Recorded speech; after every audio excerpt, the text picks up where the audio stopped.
오늘도 주님의 말씀을 통해 하나님 나라를 누리는 복이 있기를 주님의 이름으로 축원합니다.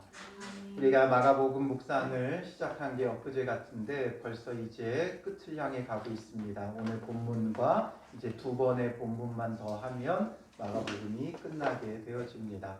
이 책을 만들 때는 이거 한 번 만들어 놓으면 이제 한동안은 이제 쭉 가겠다 싶은데 어느새 또 만들 때가 되어져요. 그래서 이번에 이제 출애굽기 이렇게 어느 정도 편집해가지고 넘겼어요. 그래서 이제 곧 나오게 될 텐데 우리가 이제 마가복음을 마무리하면서 우리가 마가복음을 시작할 때 우리에게 던졌던 메시지는 뭐였어요? 제자도였어요. 마가를 통해 기록되어진 예수님의 복음은 우리에게 제자도에 대해서 말씀해주고 있어요. 참 제자가 되어지는 그런 시간들이었고, 다시 한번 우리가 자신을 돌아보면서 내가 정말 주님의 제자로 세워지고 있는지를 살필 수 있으면 더욱 좋을 것 같습니다. 오늘 본문은 이제 예수님의 십자가 위의 사건을 기록해 놓고 있는데, 예수님이 십자가를 지신 시간이 몇 시예요? 오늘 본문은 십자가에 못 박히신 중간부터 기록되어져서 33절에 보면 제6시가 되매 되어 있지만, 예수님이 십자가에 못 박히신 시간은 앞선 본문에 보면 23절에 때가 제3시가 되어 십자가에 못 박으니라 기록하고 있어요. 제3시에 십자가에 못 박혔어요. 성경에 나오는 시간은 우리 시간과 좀 다르죠. 그래서 얼마를 더하면 된다 그랬어요? 6시간이에요. 왜냐하면 해 뜨는 시간을 이들은 0시로 보기 때문에 주로 해는 이 지역에서는 6시쯤 떠요. 그래서 우리 시간으로 따지면 6시간의 간격이 차이가 나는 거예요. 그러니까 제3시니까 오전 9시에 예수님은 십자가에 못 박히셨고, 이제 제6시, 6시면 몇 시예요? 우리 시간으로 보면 12시, 정오가 된 거죠. 십자가에 못 박히신 지 3시간이 지났어요. 그러니까 이미 예수님은 많은 피와 물을 쏟으며 이제 기력이 쇠하여 가고 있고, 이제 정신도 혼미해져 가는 그 시간이 되어진 거예요. 그럴 때에 제6시가 되매 온 땅에 어둠이 임하여 제9시까지 계속하더니 라고 말하고 있어요. 제6시부터 제9시까지 어둠이 온 땅에 임하였다라는 거예요. 잘 생각해 보면 제6시는 우리 시간으로 정오고 제9시는 오후 3시예요. 이 시간은 어떤 시간이에요? 가장 해가 밝게 비추는 그런 시간이에요. 그런 시간이 되어졌는데 오히려 온 땅에 어둠이 임하였다. 온 땅을 흑암이 덮어버린 거예요. 이걸 우리는 뭔가 과학적으로 이해하려다가 보니까 뭔가 월식 이런 게 발생하지 않았나 생각을 하는데, 이때는 6월절은 음력으로 14일이에요. 그렇기 때문에 달이 꽉 차는 시간이고, 이때는 월식이 일어날 수 없는 시간이에요. 그러니까 하나님께서 이 시간에는 하나님이 주신 어둠이었던 거죠. 왜 이 시간에 어둠을 주셨느냐 하면, 이 세상에 빛으로 오신 예수님을 십자가에 못 박았기 때문에 임하는 그 상징적인 의미로서 하나님께서 어둠을 더하여 주신 것이고, 빛으로 오신 예수님을 십자가에 못 박은 것에 대한 하나님의 심판의 징조인 거죠. 바로 죄의 어두움을 보여주시는 거예요. 그 죄의 어두움이 빛으로 오신 예수님을 내밀어 버린 것이죠. 이 세상에, 자기 땅에 빛으로 오셨지만 사람들이 그를 알지 못하였고, 그 빛을 외면하고 결국에는 십자가에 못 박은 까닭에 하나님이 이 땅에 어둠이 덮이게 하시면서 하나님께서 죄의 어둠에 대한 심판의 징조로 이것을 주신 것이죠. 그리고 이제 제9시에 예수께서 크게 소리 지르시되 엘리 엘리 라마 사박다니 하시는 거예요. 엘리 엘리 라마 사박다니, 이 말은 나의 하나님 어찌하여 나를 버리셨나이까 라는 외침이에요.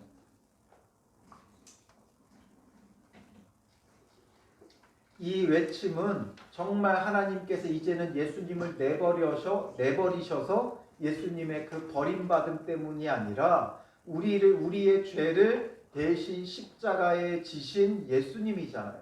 그러니까 우리의 입장에서 외치는 고백인 거예요. 결국 죄로 심판받을 영원한 형벌을 받을 우리의 그 존재가 어떠한가? 하나님 앞에 버림받은 바 되고 하나님과 완전히 분리되어지는 그 고통의 외침을 예수님께서 우리를 대신하여 십자가에서 외쳐주신 것이죠. 결국 우리의 죄에 대한 영원한 형벌은 하나님과의 분리로 인한 하나님 앞에 버림받은 바 되는 이런 외침이 될 수밖에 없고 이런 탄식이 될 수밖에 없음을 예수님의 고백을 통해 우리에게 알게 하시는 거죠. 그러니 죄의 형벌이 얼마나 무서운 것인지 두려운 것인지, 그러니까 어둠이 임했고 그 어둠 가운데 놓이신 예수님의 외침이에요. 죄의 심판 가운데 놓인 우리의 외침을 예수님께서 외쳐주시는 것이고 하나님과 분리되어진다는 것이 얼마나 불안하고 두렵고 무서운 것인지를 우리는 깨달아야 하는 것이죠. 그래서 그 외침을 우리를 대신하여 엘리 엘리 라마 사박다니 외치고 계시는데 여전히 주변에 있는 사람들은 예수님을 조롱하는 거예요. 35절에 보면 곁에 섰던 자 중 어떤 이들이 듣고 이르되 보라 엘리야를 부른다 말하죠. 왜 엘리야를 부른다 하냐 하면 예수님께서 뭐라고 외쳤어요? 엘리 엘리 라마 사박다니. 엘리라는 건 나의 하나님 이런 외침인데 이들은 이것을 오해한 거죠. 엘리야로 잘못 듣는 거예요.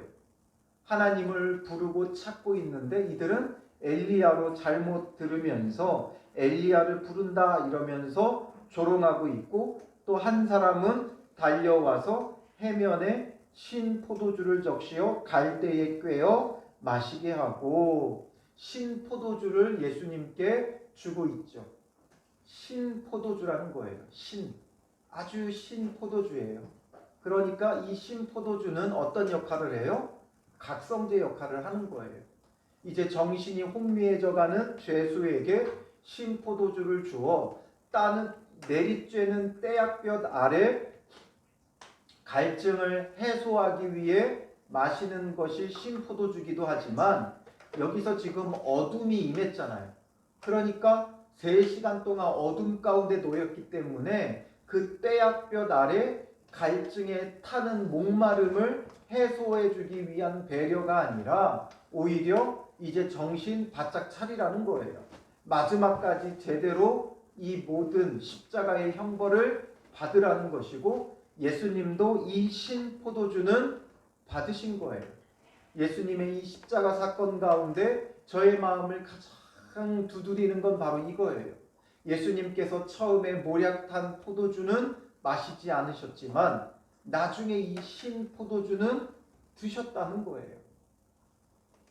왜 그러하셨을까 생각해 보면 십자가에서 우리의 죄를 대신하기 위하여 그 모든 형벌을 하나도 감하지 않고 받기 위해서 모략탄 포도주, 마취제 역할을 하는 것은 거부하시고 모든 고난과 고통을 온 몸으로 받아내신 거예요.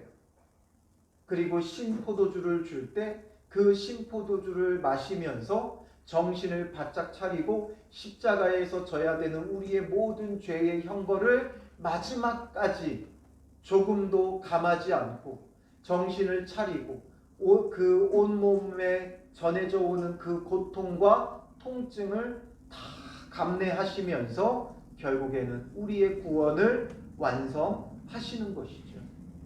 예수님의 십자가 사랑의 완성을 위해 마지막 이 신 포도주를 받으시고 마지막 고통까지 온전히 온 몸으로 받아내신 후에 37절에 예수께서 큰 소리를 지르시고 숨지시니라. 마가는 큰 소리를 지르시고 숨지시니라 이렇게만 표현했지만 마지막 그 큰 소리를 지르신 것, 그냥 괴성을 지르신 게 아니에요. 고통 가운데 소리 지르신 것이 아니라 누가복음 23장 46절에 보면 아버지여 내 영혼을 아버지 손에 부탁하나이다 하면서 예수님께서 숨을 거두셨어요. 마지막까지 예수님은 자기의 모든 걸 아버지께 맡기셨고 요한복음 19장 30절에 보면 다 이루었다 말씀하시면서 영원히 떠나가셨어요. 그러니까 이 십자가에서 우리의 구원을 다 완성하시며 다 이루었다 외치고 이제 숨을 거두셨다라는 거죠. 십자가에서의 우리의 구원을 완전히 완성하시고 그 이야기는 구원을 완성했다 하니까 우리 입장에서는 구원받은 복이 되어지지만 예수님의 입장에서는 그 모진 고난과 고통을 조금도 감하지 않고 모두 다 받아내셨다라는 거예요. 우리가 지어야 할 모든 죄에 대한 형벌을 예수님께서 십자가에서 온 몸으로 다 받으시고 다 이루신 후에 이제 다 이루었다 외치시며 이제 영원히 떠나가신 것이죠. 숨지신 거예요. 그 목숨을 거두는 순간까지 결국 뭐 하나 조금도 부족함 없이 우리의 구원을 십자가에서 완성시키신 것이죠. 십자가에서의 그 구원의 완성은 즉 예수님의 사랑의 완성이에요. 그 사랑 때문에 우리가 무엇이라고 주님께서 우리를 사랑하시는 까닭에 십자가에서 이 모든 구원을 완성하시고 영원히 떠나가시게 되어지신 거죠. 그렇게 예수님께서 숨지실 때 38절에 보면 이에 성소 휘장의 위로부터 아래까지 찢어져 둘이 되니라 말하고 있어요. 성소의 휘장이 위에서부터 아래로 쭉 갈라지게 되어지는 거죠. 이것이 무엇을 상징합니까? 휘장은 하나님과 우리 사이를 분리하는 역할을 하는 거예요. 그래서 성소와 지성소 사이에 지성소라는 곳은 지극히 거룩한 곳, 즉 하나님께서 임재하시는 곳, 하나님이 거하시는 곳을 상징하는 거예요. 물론 하나님이 그곳에만 계시는 분은 아니죠. 무소부재의 하나님이시기 때문에 어디나 계시지 아니한 곳이 없고 지금 우리 곁에도 계시고 어디나 계시는 하나님이시지만 특별히 이 지성소는 하나님의 임재의 장소고 하나님께서 백성을 만나고 그들에게 말씀하시는 장소로 여기시는 곳이에요. 하나님의 보좌인 것과 같은 곳이고 하나님의 임재의 상징이 바로 지성소죠. 그러므로 그 하나님 앞에 죄인된 우리가 갈 수 없기에 죄인된 우리가 하나님 앞에 나아가면 죽을 수밖에 없기에 하나님과 우리 사이를 분리하는 것이 성소와 지성소 사이에 있었던 휘장이었어요. 이 휘장은 하나님과 우리 사이의 분리됨을 상징적으로 보여주고 있는 거예요. 그런데 이제 이 휘장이 갈라진 거예요. 처음에 예수님께서 십자가에 지시고 제6시 12시가 되었을 때 온 땅에 어둠이 임했죠. 어둠이 임했고 제9시까지 그 어둠 가운데 놓이게 돼요. 그러니 예수님도 나의 하나님 어찌하여 나를 버리시나이까? 하나님과의 이 어둠은 하나님과의 분리를 상징하는 거예요. 어떻게 보면 휘장과도 같은 게 바로 이 어둠인 것이죠. 하나님으로부터 분리되어지는 예수님께서 십자가에 죽으심으로 이제 하나님과 완전히 분리되어 죽음 아래 놓였다가 3일 만에 부활하시는 거예요. 그 죽음은 우리가 겪어야 될 죽음이었고 그러므로 하나님과 완전한 분리, 삼위일체의 예수님, 하나님, 성령님임에도 불구하고 이 십자가의 죽음을 통해서는 하나님과 예수님과의 분리가 일어나게 되어지는 거예요. 그러니 예수님도 그렇게 탄식했고 그 분리 가운데 놓여질 때 이제는 우리에게는 예수님이 하나님과 분리되어지니까 그동안 우리와 하나님 사이를 가로막았던 이 휘장이 위에서부터 아래로 쭉 갈라지면서 그 예수님 때문에, 예수님은 우리 때문에 하나님과 분리되어지는 고난과 고통을 당하시지만 오히려 그 고난과 고통이 하나님과 우리 사이는 연결해 놓으시는 그 분리가 이제는 풀어지고, 이제 휘장이 위에서 아래로 쭉 찢어져 갈라지는 것처럼 하나님과 우리 사이에 분리되어 있던 것이 이제 회복되어지는 은혜를 누리게 되어지는 것이죠. 그래서 십자가에서 완전히 죽으실 때 우리가 죽어야 하나 예수님이 십자가에서 죽으셨기에 이제는 휘장이 갈라지고 우리로 하여금 하나님께 나아가는 새 길이 열린 거예요. 그 전까지는 우리는 하나님께 나아갈 수 없는 존재였어요. 그러므로 이 지성소에는 대제사장이 1년에 한 차례 들어가서 대속죄의 제사를 드리는 게 전부였죠. 그런데 이제는 우리가 하나님 앞에 나아갈 수 있는 새 길이 열렸어요. 그 길이 뭐예요? 휘장이 갈라졌으니까 그냥 하나님 앞에 나아가면 되는 게 아니라 길이요, 진리요, 생명이신 예수 그리스도를 통해 하나님께 나아가는 새 길이 우리에게 열려진 것, 이게 바로 휘장이 위로부터 아래까지 찢어진 이유예요. 하나님과 우리 사이의 그 분리가 깨어지고 이제는 예수 그리스도를 통해 하나님께 나아가는 놀라운 은혜의 생명의 길이 열린 것이죠. 자그마치 6시간 동안 십자가에 못 박혀서 고난당하셨던 예수님을 통하여 오히려 우리에게는 예수님은 어둠 가운데 놓이고 예수님은 하나님과 분리되어지는 이 고난과 고통을 겪으셨지만 이로 인해 오히려 우리에게는 분리되었던 하나님과의 관계가 회복되어지는 은혜를 누리게 되어진 것이죠.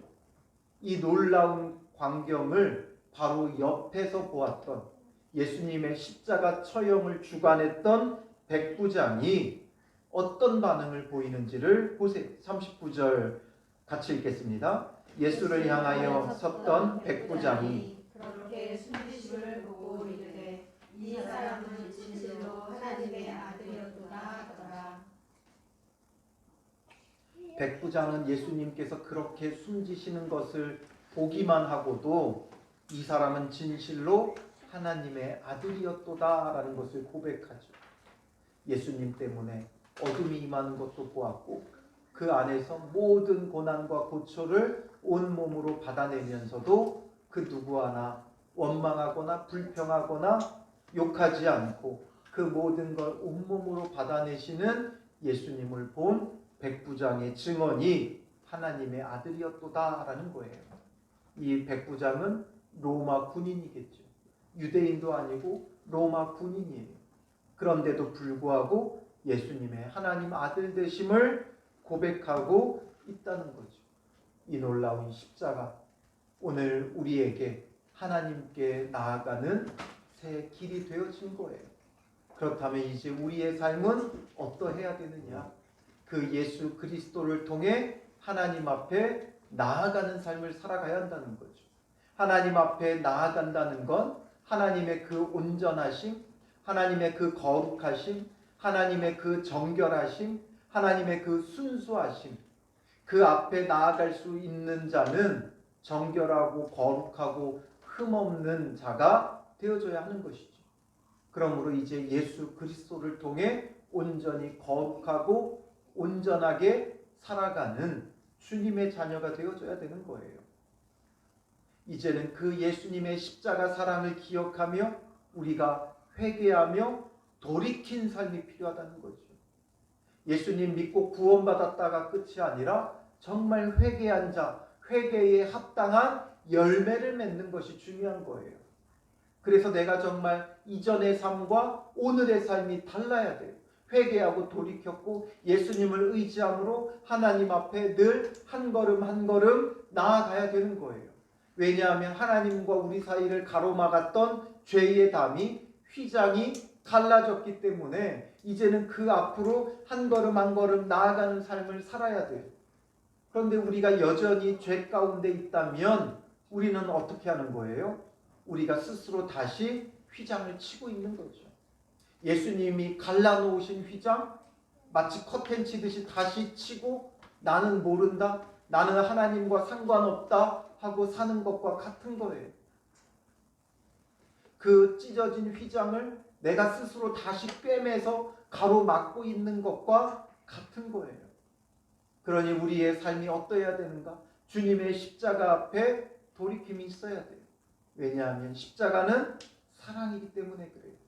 사랑은 사람의 마음을 녹이고 사랑은 변화시키는 힘이 있어요. 사랑을 통해서만 사람이 변화될 수 있어요.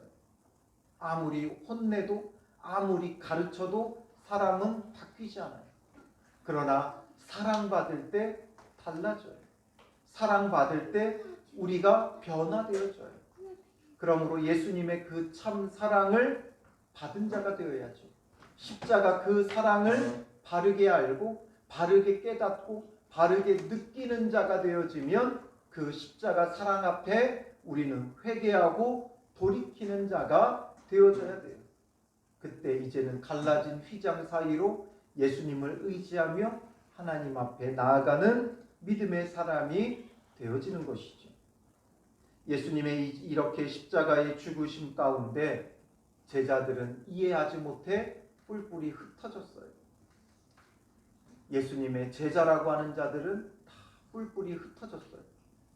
완전히 버림받은 것 같고 이제 주를 따르는 자가 없는 것 같은 이때에도 그러나 남겨져 있는 자들이 있어요.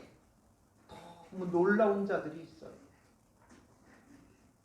40절에 보면 멀리서 바라보는 여자들도 있었는데 그 중에 막달라 마리아와 또 작은 야고보와 요새의 어머니 마리아와 또 살로메가 있었으니 이들은 예수께서 갈릴리에 계실 때에 따르며 섬기던 자들이요 또 이외에 예수와 함께 예루살렘에 올라온 여자들도 많이 있었더라.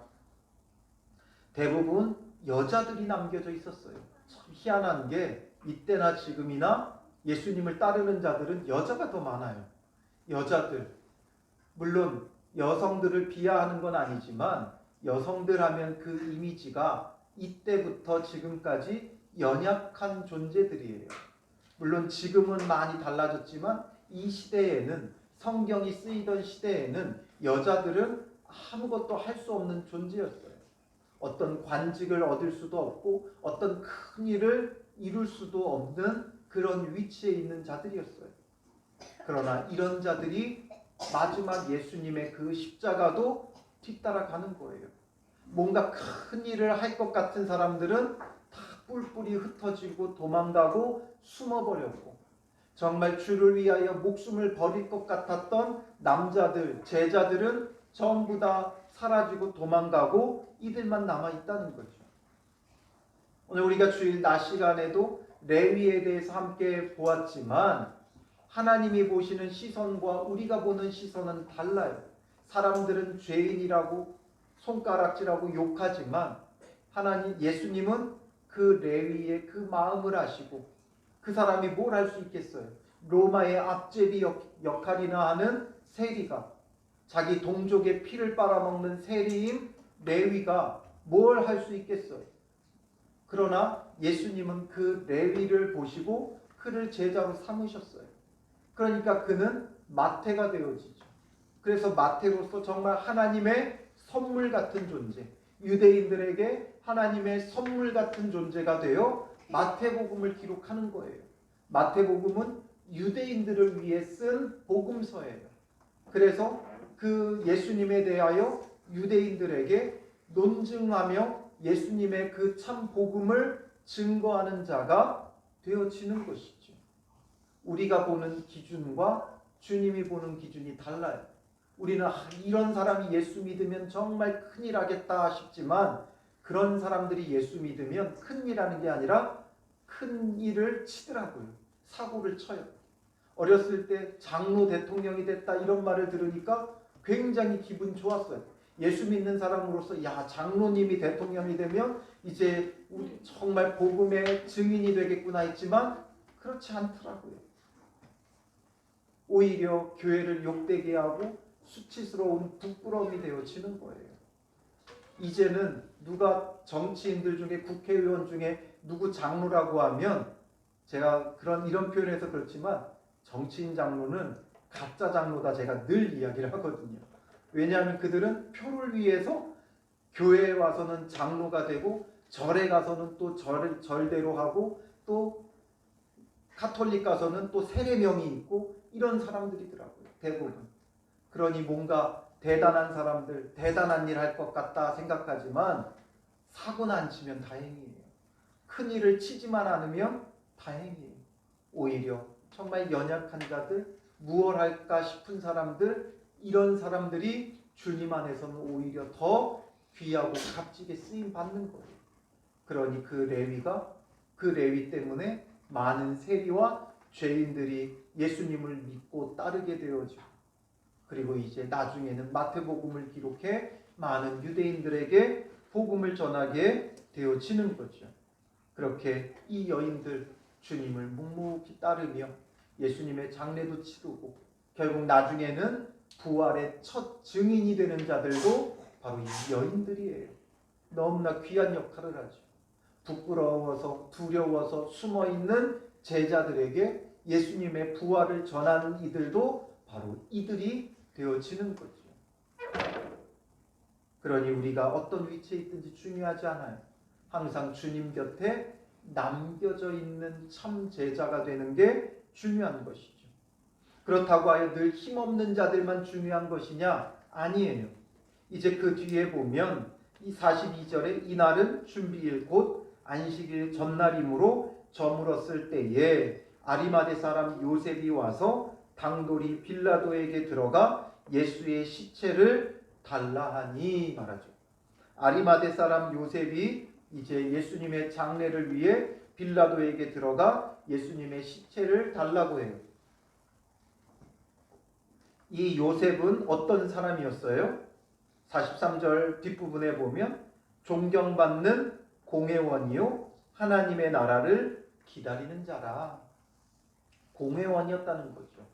예수님에게 사형을 언도했던 그 사내들인 공회의 공회원이 바로 그 중에 하나가 이 아리마대 사람 요셉이었어요. 그러니까 예수님을 죽이기로 결의한 그 공회 가운데 모두가 다 악한 것만은 아니에요. 그 가운데 이렇게 신실한 사람도 있는 거예요. 그러니까 이 사람은 지금 예수님의 시체를 달라고 하는 것, 공회원이니까 위치가 되고 상당한 지위가 있어서 가능한 게 아니라 오히려 그래서 더 불가능해요. 공회원이기 때문에 공회의 결정을 완전히 뒤집고 자기가 지금 예수님께 나아가고 있는 거죠. 그러니 공회원들에게 반역자라고 뒤집어 씌이게 되고 또 예수님의 시신을 장사하려고 하니까 예수님과 일당이라고 해가지고 같이 죽임당할 수도 있는 거예요. 그러니까 동족에게도 그렇고 또 로마인들에게도 그렇고 완전히 공공의 적이 될 수밖에 없는 상황인 거죠. 그런데도 불구하고 뭐라고 표현해요? 당돌이라고 말하고 있죠. 당돌하게도. 그러니까 할 수 없는 일이라는 거죠. 해서는 안 되는 일이라는 거예요. 해서는 안 되는 일임에도 불구하고 당돌이 나가 예수님의 그 시신을 요청하고 있어요. 달라고 말해요. 왜냐하면 하나님의 나라를 기다리는 자라. 예수님의 십자가의 죽음으로 끝나지 않는다라는 것을 이 요셉은 알았던 거예요. 예수님이 부활하시고 하나님 나라가 이루어질 것을 이 요셉은 바라보고 있었던 거예요. 그러므로 빌라도 앞에 당돌이 나가 예수님의 시신을 요구할 수도 있는 믿음을 보여주는 거죠. 그리고 여기서는 아리마대 사람 요셉만 언급했지만 요한복음에 보면 누구도 함께 예수님의 이 장례에 동참하냐면 니고데모도 함께 동참을 합니다. 니고데모도 역시 공회원 중에 하나였죠. 그래서 니고데모, 요셉 같은 정말 하나님이 남겨두신 믿음의 사람들이 그 악한 공회 가운데도 있었다라는 거예요. 아까 말씀드렸듯이 정치인들 가운데 장로들 아무것도 아니다 이야기했지만 정말 그 가운데 이런 아리마대 요셉이나 니고데모 같은 자도 있을 수 있어요. 정말 이런 사람 보기를 저는 간절히 원해요. 다들 악하지만 정치적으로 이용하지만 이런 사람들이 있기를 바래요. 이런 자들이 우리 교회 안에서 나오면 또 얼마나 더 복되겠어요. 우리 어린이들이 자라고 이런 것으로 말씀으로 바르게 훈련되어지고 정치적인 판단이 아니라 정말 말씀의 기준을 가지고 아리마대 요셉처럼 또한 니고데모처럼 국회 안에서 또 정치계 안에서 정부 안에서 일할 수 있는 정말 믿음의 사람들이 서기를 우리가 기도하고 또한 그렇게 자녀들을 바르게 양육해 가야 하는 것이죠. 그래서 이렇게 요셉과 니고데모가 이제 예수님의 그 시신을 받아다가 46절에 보면 세마포를 사서 예수를 내려다가 그것으로 싸서 바위 속에 판 무덤에 넣어두고 돌을 굴려 무덤 문에 놓음에 막달라 마리아와 요새의 어머니 마리아가 예수 둔 곳을 보더라. 예수님의 장례를 급하게 치르게 돼요. 왜냐하면 다음 날이 안식일이었기에 안식일에는 아무것도 할 수가 없죠. 그래서 급하게 장례를 치르게 되어지는 거예요. 이 일에 요셉과 니고데모가 쓰임받게 되어지고 또 이 모든 것의 증인으로 여자들이 증인으로 남겨져 있죠. 원래 증인의 효력이 없었어요. 이 시대의 여성들은 증인의 역할을 할 수도 없었어요. 그런 여성들이 예수님의 증인이 되어지는 거죠. 십자가의 그 모든 사건들 제자들이 어떻게 다 기록했겠어요? 물론 숨어서 그걸 지켜보기도 했지만 이 여성들이 가까이서 다 지켜보고 증언하는 것을 통해 기록될 수도 있었던 것이죠. 이처럼 주님의 십자가 앞에서 정말 그 십자가를 지킬 것 같았던 12제자는 사라져버리고 여성들과 숨겨져 있던 공회원이었던 요셉과 니고데모가 마지막 예수님의 장례를 감당하는 모습을 보여주죠. 기대했던 사람들은 다 사라지고 기대치 않았던 자들이 일어나게 되어지는 거예요. 이게 놀라운 하나님의 방법이에요. 왜냐하면 아무 육체라도 자랑하지 못하게 하시려고 세상에 약한 자들을 들어 강한 자들을 부끄럽게 하시고 항상 미련한 자를 들어 지혜로운 자를 부끄럽게 하시고 이것이 주님의 방식이에요.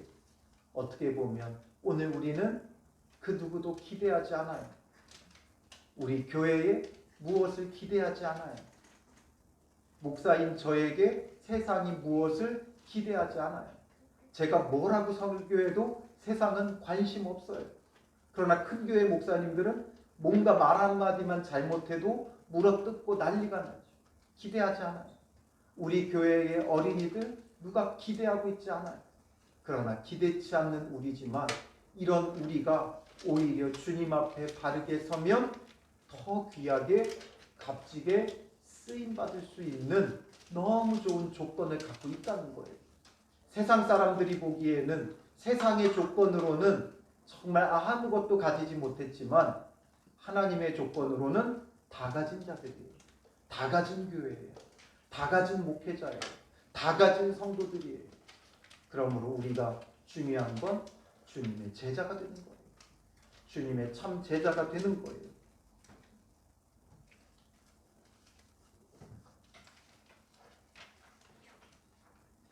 그러므로 우리가 주님의 참 제자가 되면 놀라운 일들이 일어나죠. 마태복음 27장 57절에 보면 아리마대 사람 요셉에 대하여 그가 그렇게 한 이유에 대해서 그도 예수의 제자라 이렇게 기록하고 있어요. 그도 예수의 제자라. 12제자만 예수님의 제자가 아니에요. 이런 자들도 제자예요. 그러니 기대했던 12제자는 사라지고 기대치 않았던 숨어있던 무명의 제자들이 일어나는 거예요. 이게 바로 주님의 방식이죠. 그러니 그도 제자라 말했지만 그가 참 제자라 우리는 말할 수 있는 거예요. 그가 진정한 제자였어요. 주님이 십자가 지셨을 때는 그만이 참 제자였어요. 물론 이제 나중에 12제자도 예수님의 부활을 경험하고 오순절 성령 강림을 경험한 이후에 참 제자가 되어지지만 주님께서 십자가 지셨을 때만 해도 그만이 참 제자였다라는 것을 보여주죠.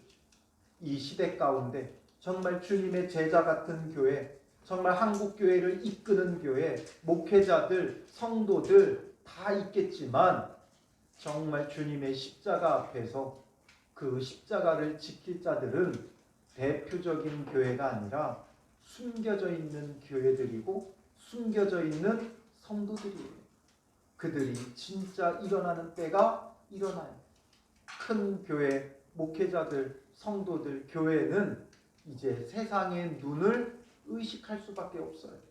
왜냐하면 늘 보여지기 때문에 그들의 말 하나, 행동 하나가 한국교회로 비춰지기 때문에 그들은 이제는 사람들의 눈을 보며 의식하며 신앙생활을 할 수밖에 없어요.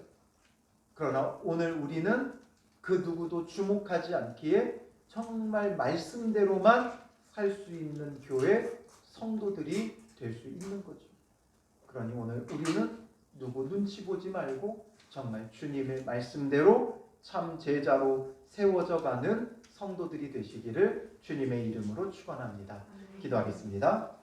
살아계신 아버지 하나님, 주님께서 우리의 구원을 위해 십자가에서 모진 고난과 고통을 조금도 덜하거나 감하지 않고 온전히 온몸으로 받아내시며 하나님과 분리되어지는 고난과 고통을 당하시고 그 사랑으로 인하여 오히려 우리는 하나님과 분리되었던 관계가 회복되게 하시는 놀라운 구원의 이 방법에 다시 한번 감복하고 감탄합니다. 주님의 십자가 사랑이 얼마나 놀라운 것인지를 알고 이제는 우리의 마음에 참된 감화, 감동, 교통이 있어 주님의 그 십자가 사랑 앞에 정말 참되게 회개하는 자들 되게 하시고 우리로 하여금 돌이키고 이제는 주님의 십자가를 지키는 믿음의 사람들 되게 하옵소서.